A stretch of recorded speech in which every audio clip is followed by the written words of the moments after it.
언니에게. 안녕 언니? 오늘도 잘 지내고 있지? 오늘은 여기 이슈에서 나온 최근 이슈들을 몇 가지 정리해서 알려줄게. 1. 비싸지만 돈 안 아까워요. 2030 여성들 지갑 열렸다. 요즘 2030 여성들이 뷰티, 패션, 라이프 스타일 등 다양한 분야에서 고가의 제품이나 서비스를 소비하는 비중이 늘고 있다고 해. 그 이유는 크게 두 가지로 볼 수 있는데, 첫 번째는 경제력이 좋아졌기 때문이고, 두 번째는 자기 만족을 추구하는 성향이 강해졌기 때문이지.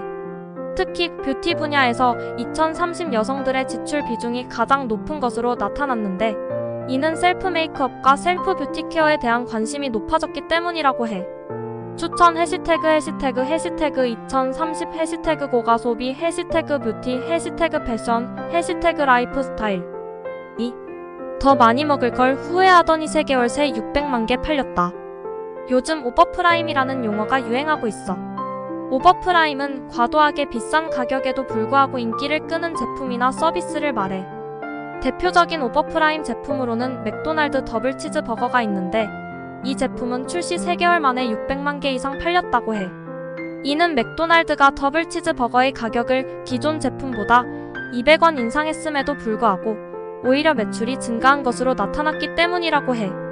추천 해시태그 오버프라임 해시태그 맥도날드 해시태그 더블 치즈버거 해시태그 가격 인상 해시태그 매출 증가. 3. 의존도 높은 한국 어쩌나 대란 재발 위기의 초긴장. 중국의 코로나19 봉쇄 조치로 인해 한국의 수출에 비상이 걸렸다고 해. 중국은 한국의 주요 수출국 중 하나인데, 최근 중국의 코로나19 봉쇄 조치로 인해 중국으로의 수출이 크게 줄어들고 있다고 해. 특히 중국은 한국의 반도체, 자동차, 전자제품 등 주요 수출 품목의 주요 수요처인데, 이로 인해 한국의 수출에 큰 타격이 예상되고 있어. 추천 해시태그 중국 해시태그 코로나19 해시태그 봉쇄 조치 해시태그 한국 수출 해시태그 타격. 4. 7억 아파트가 8개월 만에 실수요자 몰려든 하남 들석. 최근 경기도 하남시의 아파트 가격이 급등하고 있다고 해.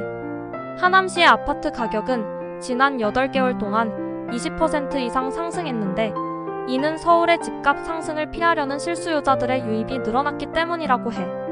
특히 하남시의 가밀지구는 서울 강남과 가까운 입지에 위치해 있어 서울의 집값을 대체할 수 있는 지역으로 주목받고 있다고 해. 추천 해시태그 하남시 해시태그 아파트 가격 해시태그 급등 해시태그 실수요자 해시태그 서울 집가. 5. 80대 배우 알 파치노 아들 낳은 29세 여자친구 양육권 신청. 미국의 유명 배우 알 파치노가 29세의 여자친구로부터 양육권 소송을 당했다고 해. 알 파치노의 여자친구는 지난 2022년 8월 알 파치노의 아들을 출산했는데, 알 파치노는 이 아이가 자신의 자식이라고 부인하고 있다고 해.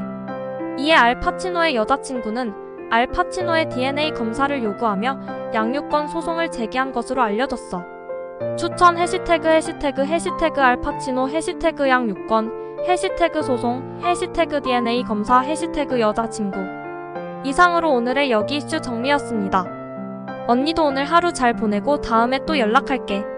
안녕.